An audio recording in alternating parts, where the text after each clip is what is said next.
Selamat pagi Puan Nurul Syazwani Zulkifli. Kami dari kumpulan 7 dari program Teknologi Makanan. Di sini saya memperkenalkan ahli kumpulan saya. Nama saya Liu Jen Hong. Ahli kumpulan saya adalah Alisa Maisara, Kisan Rao dan Madura. Tajuk kajian kami adalah analisis proses pembentukan kata dalam cerpen Sang Kancil dengan Boya. Terdapat beberapa jenis pembentukan kata bahasa di dalam cerpen ini, iaitu proses perimbuhan, proses penggandaan dan proses pemajmukan.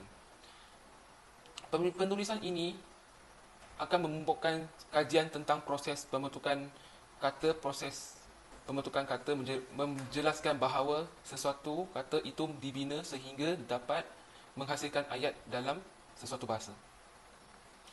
Menurut kajian Abdullah Hassan 2007, kata terbitan ialah bentuk perkataan yang dihasilkan melalui proses perimbuhan, iaitu proses pencantuman imbuhan kepada kata dasar. Proses perimbuhan mempunyai 4 jenis perimbuhan awalan. Yang pertama, imbuhan awalan. Yang kedua, imbuhan akhiran, dan imbuhan sisipan dan imbuhan apitan. Seterusnya, menurut Cik Safia, proses penggandaan dalam bahasa Melayu ialah proses yang menggandakan kata dasar. Dalam proses ini, kata dasar boleh mengalami penggandaan penuh, iaitu proses menggandakan seluruh kata dasar. Penggandaan separah iaitu proses yang menggandakan sebahagian dasar sahaja.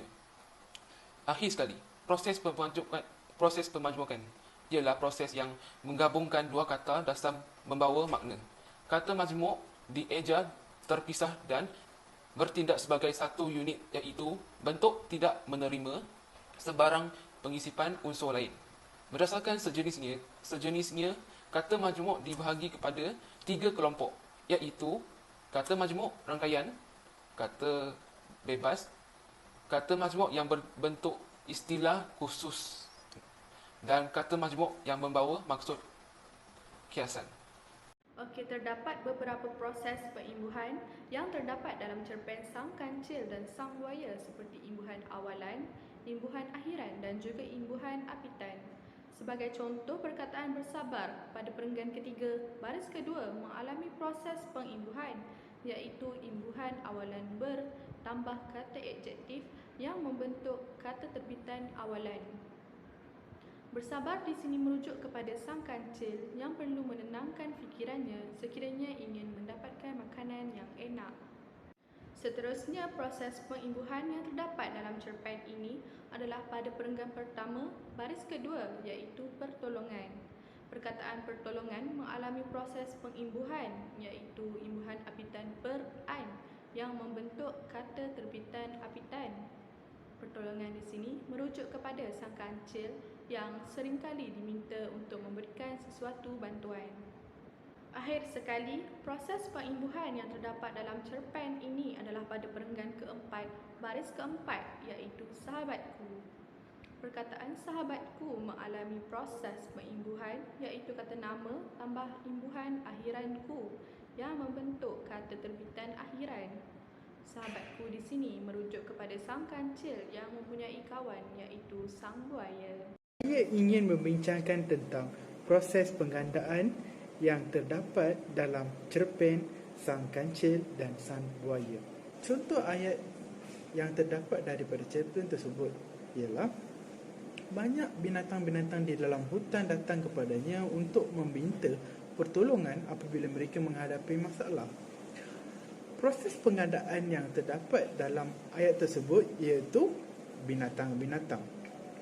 Binatang-binatang mengalami proses penggandaan penuh kata tunggal membentuk kata ganda seluruh. Kata ganda seluruh ialah kata ganda dasar binatang yang digandakan seluruhnya dan digabungkan dengan tanda sempang.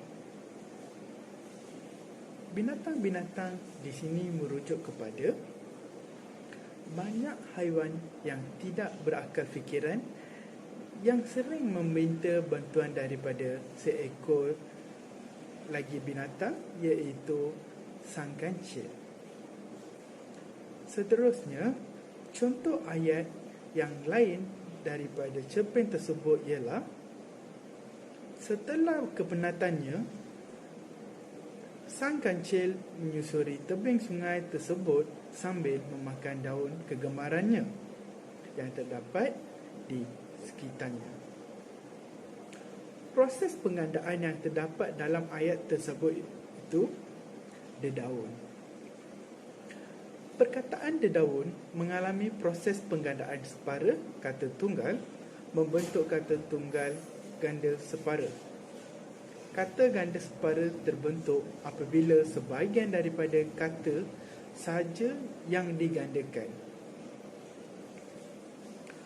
Semua kata ganda separa terdiri daripada kata nama, khususnya yang memberi maksud kepada benda atau konsep yang memiliki sifat atau keserupaan dengan kata dasar. Maksud dedaun dalam cerpen ini ialah daun di sekitar sang kancil yang dinikmati olehnya. Pemajmukan. Proses pemajmukan adalah proses yang menggabungkan dua kata dasar atau lebih yang membawa makna yang khusus. Kata majmuk dieja terpisah dan bertindak sebagai satu unit, iaitu bentuknya tidak boleh menerima sebarang penyisipan unsur lain.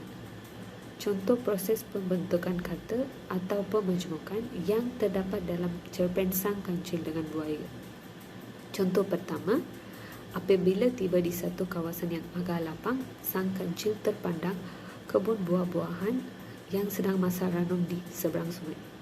Proses pemajmukan yang terdapat dalam cerpen ini adalah pada perangan ketiga baris keempat, iaitu masak ranum. Perkataan masak ranum mengalami proses pemajmukan bentuk kata majmuk kiasan.